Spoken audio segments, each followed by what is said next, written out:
Bonjour à tous et bienvenue pour une nouvelle vidéo sur ma chaîne. Aujourd'hui je vous propose une foire aux questions parce que ça fait très longtemps que je vous avais pas fait de foire aux questions.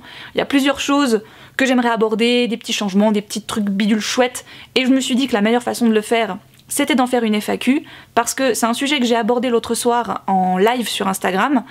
Mais voilà, il n'y a pas tout le monde qui suit ce live, il y avait 150 personnes à peu près, donc largement pas tous les gens qui peuvent éventuellement me suivre. Vous êtes quand même déjà plus de 60 000 sur la chaîne, donc c'est une occasion pour moi en plus de vous remercier du fond du cœur. Merci d'être toujours là après 7 ans de YouTube.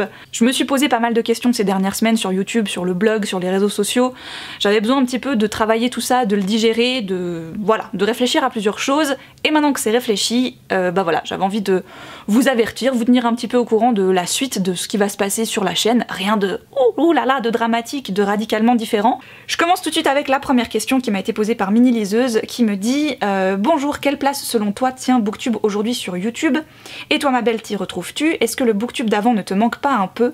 Ne trouves-tu pas que parfois Booktube devient un peu trop commercial et qu'il a perdu de son charme d'antan? Pour moi Booktube, en tout cas le Booktube francophone, a toujours un petit peu la même place sur YouTube. C'est une petite niche où les gens qui aiment la lecture viennent un petit peu s'y réfugier, viennent faire des découvertes. Et puis tout d'un coup il y a des gens qui ne connaissent pas du tout les livres sur internet, la communauté livresque sur internet, qui tombent là-dessus, qui accrochent, qui aiment bien, qui découvrent des choses, qui découvrent la lecture peut-être même des fois. Je pense pas honnêtement que Booktube va énormément évoluer comme ça a pu être le cas peut-être dans d'autres pays. Moi honnêtement ça me dérange pas. J'y trouve toujours ma place aujourd'hui parce que je vais continuer à proposer ce que j'aime, le format de vidéo que j'aime. Il y a beaucoup de choses qui ont changé sur Booktube. Il y a toujours le book haul ou la palle ou les updates lecture, mais à côté de ces rendez-vous un peu piliers, il y a toutes les autres choses qui se sont faites autour. Il y a énormément de formats différents aujourd'hui et d'un côté je trouve ça hyper chouette parce que c'est hyper diversifié et tout le monde peut s'y retrouver sur un seul sujet. Les livres, la lecture, la littérature, le monde du livre est tellement vaste, on peut faire tellement de choses autour que du coup je trouve ça génial que des gens arrivent avec des nouvelles idées, une nouvelle façon de faire, des nouvelles façons de présenter leur lecture ou de présenter des auteurs ou de présenter des genres. Bref, il y a tellement de choses qui se mélangent dans ce Booktube que je trouve ça bien au contraire qu'il ne ressemble plus vraiment à ce qu'il avait été avant parce que comme ça il y a beaucoup plus de gens qui peuvent s'y retrouver et on a justement beaucoup plus de gens qui peut-être ne lisent pas ou peu, qui peuvent s'intéresser à ce que propose Booktube aujourd'hui. Question de Pico Books qui me demande si l'envie cède-t-elle de temps en temps du terrain à l'obligation. Et un gros bisou au passage, merci beaucoup Pico, gros bisou à toi aussi. Donc la passion a toujours été là, c'est toujours celle qui est au top du top quand je fais des vidéos. Maintenant je dirais que ces dernières semaines, il n'y avait pas de pression derrière les vidéos que je faisais, c'est juste que j'avais un peu l'impression d'avoir perdu le truc, j'arrivais pas en fait, je me mettais devant la caméra et ça sortait pas du tout comme je voulais, je répétais au moins 40 fois la même phrase et au bout d'un moment quand vous vous répétez encore et encore, c'est déjà lourd quand vous le faites vraiment devant la caméra, mais ça devient encore plus lourd quand vous devez le retravailler ensuite au montage. Parce qu'on peut pas laisser 5 fois la même phrase qui a été dite 5 fois de façon différente. Donc ça je pense, c'est ce qui m'a le plus démotivée ces dernières semaines. Il y avait des bouquins que je voulais vraiment présenter et qui du coup, j'avais envie de sortir cette vidéo. Mais d'un autre côté, il y avait ce truc qui sortait pas comme je voulais, qui m'empêchait de la sortir comme je voulais. Donc voilà, pas de pression plus que ça, juste une certaine lassitude de moi-même, de ma propre personne, parce que j'arrivais pas à sortir le truc comme je le voulais. Et en fait, quand vous avez tellement eu de facilité pendant des années, où à chaque fois quand vous disiez quelque chose, ça sortait exactement comme vous le pensiez, exactement sous la forme que vous attendiez, et que tout d'un coup, presque limite du jour au lendemain, ça vient plus, c'était un petit peu perturbant. Donc j'espère que c'est bon, cette fois c'est un peu derrière moi. Là visiblement ça va, donc j'espère que je suis de nouveau sur la bonne voie. Question de Lady Caféine qui est: tu es booktubeuse depuis pas mal de temps déjà, comment imagines-tu Booktube dans quelques années? Il y a eu pas mal de débats autour des SP, des faux comptes qui s'acharnent sur certaines chaînes, et certaines booktubeuses ont arrêté leur chaîne à cause de cette malveillance. Est-ce que tu as déjà failli tout arrêter? Vraiment complètement arrêter, fermer la chaîne, tout supprimer, ça m'a jamais vraiment traversé l'esprit. J'ai eu des pics tout d'un coup où je m'étais dit là c'est bon, j'en ai marre, je fais pas de vidéos, mais pas au point où de me dire où j'arrête tout. L'avenir de Booktube en tant que tel, je pense que on va continuer. Voilà, il y a de plus en plus de booktubeurs qui arrivent avec des nouvelles idées, comme je le disais au début, et je pense qu'il y a de la place pour tout le monde. Et c'est génial, voilà, moi je suis hyper contente en fait de la tournure que prend Booktube, les choses changent et je trouve ça bien. Après, tous les débats qu'il y a autour, on va dire les petits dramas qu'il y a pu avoir, si vous suivez un petit peu ce qui peut se passer sur les différents réseaux sociaux, moi j'essaye de m'en tenir très éloignée finalement. Je regarde de loin et ça me passe complètement au-dessus parce que ça m'agace plus qu'autre chose. J'ai pas vraiment envie de perdre mon temps avec ça. Et SP, compte qui s'acharne, drama sur telle ou telle chose, il y en aura toujours. En fait, j'ai envie de vous dire, il y en avait dès le début. Mine de rien, on était peu, mais il y en avait quand même. Ils étaient peut-être plus petits et on se disait que c'était pas des dramas. Mais aujourd'hui, le drama des SP, je pense que c'est un drama qui revient une fois par année, si ce n'est plus. Et le partenariat en fait partie, la rémunération en fait partie. Je pense que la meilleure chose qu'on puisse faire, c'est que chacun, on doit être honnête avec soi. Et si on est content de ce qu'on fait, de la manière dont on le fait, si quand on se couche le soir, on est content, on se sent pas mal parce qu'on a mal fait un truc et qu'on a été hypocrite ou que sais-je, et ben voilà, ben tant mieux. Anna l'anagramme m'a demandé « Ça y est Margot, ta vidéo est en ligne, comment te sens-tu? Appréhension, fierté, nervosité, sérénité, tout ça à la fois ?» Honnêtement, c'est jamais la même sensation. Ça va vraiment dépendre de la vidéo que je mets en ligne. Quand je sais que je mets une vidéo où il va y avoir vraiment des avis très différents les uns des autres, j'avoue, j'appréhende un petit peu. Je me demande comment est-ce que les gens vont comprendre ou prendre mon avis. Est-ce qu'ils vont être contents? Est-ce qu'ils vont être de mon avis? Ou est-ce qu'ils vont réussir à me donner leur avis qui est contraire au mien de façon bienveillante, calme, etc. Ou est-ce qu'au contraire ce sera très violent, très méchant? J'ai toujours un petit peu ce côté, voilà, je suis pas sûre de moi. Et puis il y a d'autres vidéos où là, bah c'est l'excitation quoi. Je suis hyper contente de l'avoir postée, j'ai qu'une hâte, c'est d'aller lire vos commentaires, de pouvoir vous répondre, de pouvoir discuter avec vous. Finalement, ça va vraiment dépendre du contenu de la vidéo. Question de EBLM. Hello Margot, est-ce que YouTube a une influence sur ton métier de libraire? Oui, complètement. C'est hyper important pour moi d'avoir Booktube de mon côté, de regarder des vidéos Booktube le plus souvent que je peux, parce que on est bien d'accord que libraire ou pas, on peut pas tout lire, c'est pas possible, et du coup, avoir l'avis des autres gens sur des livres que moi j'ai pas lus, ben ça peut m'aider. En fait, l'avis des autres lecteurs qui partagent leur lecture sur internet, ben me permet, moi, d'avoir un peu une certaine base de données de lecture, d'avis lecture, que je peux ensuite utiliser au travail. Et sinon, ma chaîne m'apporte un truc en plus quand je conseille un livre. J'arrive beaucoup mieux à aller vers les gens, ça m'aide à être vraiment beaucoup plus ouverte aux gens parce que au début c'était pas le cas du tout. Je reviens un peu de loin à ce niveau-là, où j'étais quelqu'un de vraiment très renfermé, et quand on est dans la vente, être renfermé, c'est difficile parce que finalement on doit être très solaire dans la vente pour moi. C'est quelque chose que mon ancienne patronne m'avait dit une fois et je l'ai gardé vraiment en tête. Elle m'avait dit c'est drôle parce que quand t'es avec les gens que tu connais, je te vois, c'est un tournesol, t'es hyper solaire, ça passe tout seul. Et dès qu'il y a des clients que tu connais pas, donc des gens, voilà, qu'importe l'âge, qu'importe le sexe, vraiment, tout de suite tu te renfermes. Et c'est pas que j'étais agressive, mais j'étais vraiment, oui, ok, oui, je vais voir ce que je peux faire. Limite pas un sourire quoi. Et c'est vrai qu'aujourd'hui, quand je me revois il y a quelques années, je me dis waouh, j'aurais pas voulu m'avoir comme libraire quoi en fait, parce que on avait vraiment l'impression qu'on me dérangeait.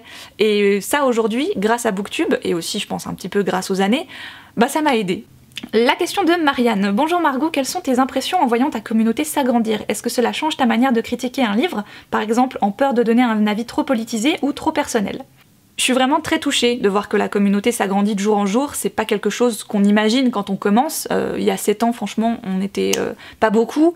Et en fait, ça me dérangeait pas. Moi, c'était plus un défi que je m'étais lancé pour moi-même.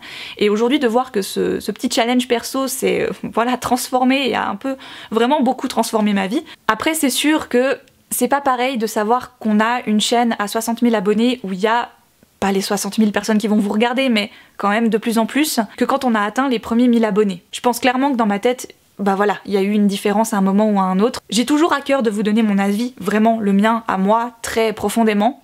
Maintenant, c'est vrai que des fois, il y a des sujets que je décide de ne pas aborder en vidéo, ou que je décide d'aborder en vidéo, ça peut être dans les deux cas, parce que j'ai pas envie forcément d'avoir des commentaires derrière qui pourraient être haineux ou malveillants. C'est un choix. C'est pas que je m'interdis de faire quelque chose, c'est juste que je me dis, finalement, garde-le pour toi. Et finalement, c'est comme dans la vie de tous les jours. Parce que des fois, que ce soit au travail, avec des amis, je pourrais tout simplement dire non, mais si, mais ça, et commencer à argumenter sur des trucs. Mais c'est un choix, finalement, que je fais à ce moment-là de me dire, non, je vais pas en parler, finalement, je vais garder ça pour moi. C'est une façon que j'ai de faire dans la vie de tous les jours, finalement. Du coup, naturellement, je l'applique un petit peu à YouTube. Voilà, ça me vient comme ça. Après, certains pourront me dire « Ouais, mais bon, quand même, c'est pas terrible que t'assumes pas tes avis ou que tu décides de pas parler de certaines choses parce que t'as peur de... » mais c'est mon choix quoi, voilà, c'est mon choix à moi de pas vouloir me prendre la tête à argumenter, surargumenter encore et encore, ensuite en commentaire, parce que honnêtement ça me fatigue, voilà, j'ai pas envie de me fatiguer autour de ça.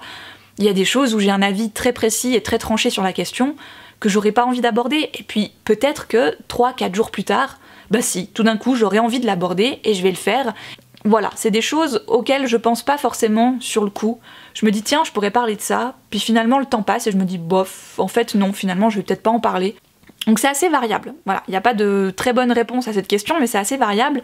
Nor me demande « Bonjour, ma question est plutôt générale, ça fait maintenant quelques temps que tu es sur internet, YouTube, etc. Prends-tu toujours autant de plaisir à faire ça? Maintenant que tu es maman, comment vois-tu ta vie virtuelle, si je puis dire ?» Je prends toujours autant de plaisir à le faire, mais je pense que j'ai envie de le faire différemment. Je vais en parler après avec une autre question. Et concernant le regard que je peux porter sur ma vie virtuelle, on va dire, c'est vrai que le fait d'être maman aujourd'hui, ça change un petit peu la donne. Je vois les choses différemment, j'ai pris énormément de recul en fait depuis que ma fille est là. Je me détache beaucoup plus de tout ce qui se fait autour, parce que je me dis clairement, j'ai autre chose à faire, j'ai autre chose à vivre à côté de ça. Booktube, c'est pas mon boulot. Et du coup, ben, je le prends vraiment beaucoup plus à la légère, où avant je m'étais vraiment très investie, et des fois il y avait des choses qui m'atteignaient beaucoup trop. Je mets pas tout en œuvre pour qu'elle grandisse, pour qu'elle s'épanouisse, pour que ce soit différent, pour que ce soit encore mieux. Moi en fait j'ai juste envie de passer un bon moment ici. Et du moment où je passerai plus un bon moment, comme là ça a pu être un petit peu le cas ces dernières semaines, ben j'arrête, puis c'est tout, je fais pas, et puis je fais autre chose, je fais différemment, et voilà, jusqu'à ce que ça me replaise.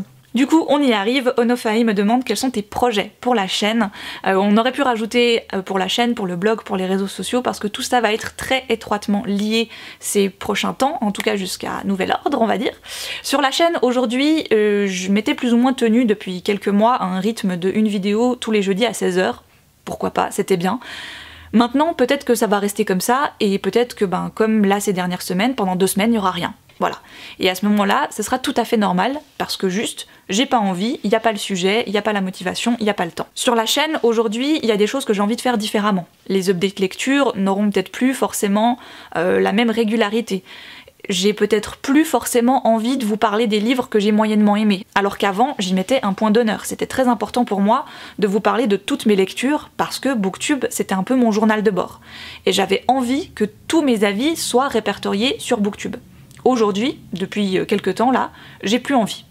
Parce que voilà, face caméra, je me rends compte que j'arrive moins bien à parler des livres que j'aime moins, et j'arrive beaucoup mieux à parler des livres que j'ai bien aimés. Donc autant privilégier ça, et autant parler des livres que j'ai préférés. Du coup, ces livres que j'ai moyennement aimés ou pas aimés du tout, ne seront pas jamais présentés et resteront dans les limbes de ma bibliothèque. Pour ces avis-là, et pour tous les autres avis d'ailleurs, il y a le blog. Et le blog, j'ai vraiment envie de le mettre plus en avant, parce que c'est un objet virtuel qui me tient énormément à cœur. C'est le premier que j'ai créé. Enfin non, c'est pas le premier blog, mais c'est la première chose, on va dire, de ma vie virtuelle livresque que j'ai créée. Et pour moi, il est hyper important, c'est sur le blog que j'ai envie de répertorier toutes mes lectures, et si je dois garder un journal de bord assez précis de mes lectures, c'est ça. C'est le blog. Et finalement sur le blog, j'ai pas envie qu'on y voit du doublon de la chaîne. Ensuite, pour d'autres vidéos, j'ai envie de faire plus de contenu un peu plus large au niveau du livre, au niveau de la lecture, beaucoup plus de format discussion, que j'aime bien faire d'ailleurs, c'est vraiment un format que j'aime beaucoup. J'ai envie de bosser un petit peu plus ce genre de vidéo, ce qui veut dire justement ça, voilà, bosser. Je suis la reine de la spontanéité, de la nana qui ne prévoit absolument pas ses vidéos à l'avance, et des fois ça peut me faire un petit peu défaut. J'ai des vidéos qui peuvent être moyennement travaillées, pour des sujets qui mériteraient qu'on s'attarde un petit peu plus sur une base, un fond, et qu'on argumente un petit peu mieux ce qu'on a envie de dire. Le format de vidéo, lui, changera pas spécialement, vu que je vais toujours faire du face caméra. Il y aura toujours des vidéos spontanées, vous en faites pas, je vais pas tout d'un coup arrêter de faire ce genre de vidéos. C'est juste que des fois, sur certains sujets, comme un qui va arriver prochainement, il faut que je le bosse, parce que si je le bosse pas, tu peux être sûr que ça va me retomber sur la gueule et j'ai pas envie que ça arrive, voilà. Il y a des sujets que j'ai envie de travailler parce que j'ai envie de pouvoir vous proposer une vidéo complète, et il y a des sujets sur lesquels j'ai envie d'un peu plus être, voilà, comme d'habitude, où je prépare rien du tout, on allume la caméra et on verra ce que ça donne, quoi. Bien sûr qu'il y aura toujours les renardises, ça c'est le rendez-vous que je ne lâcherai, je pense, jamais, parce qu'il est déjà là que 4 fois par année, mais voilà, je l'aime trop. Et pour les autres, on verra. Voilà, je vais vraiment faire du feeling, mais disons ce qui va vraiment changer, ça va être le format update lecture qui va un petit peu évoluer et plus vraiment ressembler à ce qu'on a pu avoir jusqu'à présent sur la chaîne. Du coup, pour pallier un peu à ça, et ben il y a le blog, voilà, comme je vous disais avant, et il y aura aussi Instagram. Instagram, c'est le réseau que j'utilise le plus à côté du blog et du YouTube. C'est vraiment celui que je préfère. Autant pour son côté feed, donc les photos où on a envie de dire un truc qui soit ancré sur notre compte, etc., que le côté story qui s'efface au bout de 24 heures, et maintenant les stories à la une qui peuvent rester le temps qu'on décide qu'elles restent. Et c'est ça que j'ai envie d'utiliser un petit peu plus, la lecture en cours sera toujours dans une story à la une. Comme ça, si vous prenez la story en cours de route, mettons que j'ai commencé le bouquin lundi, mais vous regardez la story du jeudi, ben, si vous comprenez pas de quoi je parle, il suffira d'aller regarder dans la story à la une et là vous aurez mon avis depuis le début. Et finalement ça va faire un peu comme une espèce de vlog de lecture, mais sans toute la contrainte du je me pose devant la caméra ou je prends la caméra pour filmer, ensuite il faut que je la mette sur l'ordi, il faut que je la monte, il faut que je l'exporte, il faut que je la mette sur YouTube, il faut que je fasse la miniature, il faut que... Voilà, Instagram ça a pour moi ce côté libérateur parce que c'est hyper facile. Voilà, je chope mon téléphone, paf, je parle, hop, on s'en fout, t'es coiffé, pas coiffé, maquillé, n'importe comment. Voilà. J'ai répondu à toutes les questions que j'avais sélectionnées, merci beaucoup à toutes celles et ceux qui m'ont posé ces questions sur Instagram. J'ai délibérément fait le choix de ne pas prendre de questions qui n'étaient pas en lien avec les sujets que j'avais envie d'aborder aujourd'hui, mais je referai avec grand plaisir, d'ici pas très longtemps même, si vous voulez, une foire aux questions sur les sujets divers, voilà, que ce soit lecture, que ce soit vie, passion, voilà, enfin diverses choses et variées, hein, n'est-ce pas? Il y a eu énormément de questions sur mon métier de libraire, sur mon organisation, temps de lecture, temps de vie, temps de YouTube, temps de boulot, etc. Des questions aussi sur la panne de lecture. Pour répondre à ces questions-là, il y a déjà des vidéos en ligne, je vous les mettrai en barre d'infos. Pour toutes les trois, donc comme ça, si vous avez envie d'en savoir plus à ce sujet-là, eh bien n'hésitez pas à aller cliquer dessus. Je vous souhaite de merveilleuses lectures, je vous embrasse très fort et je vous dis à une toute prochaine.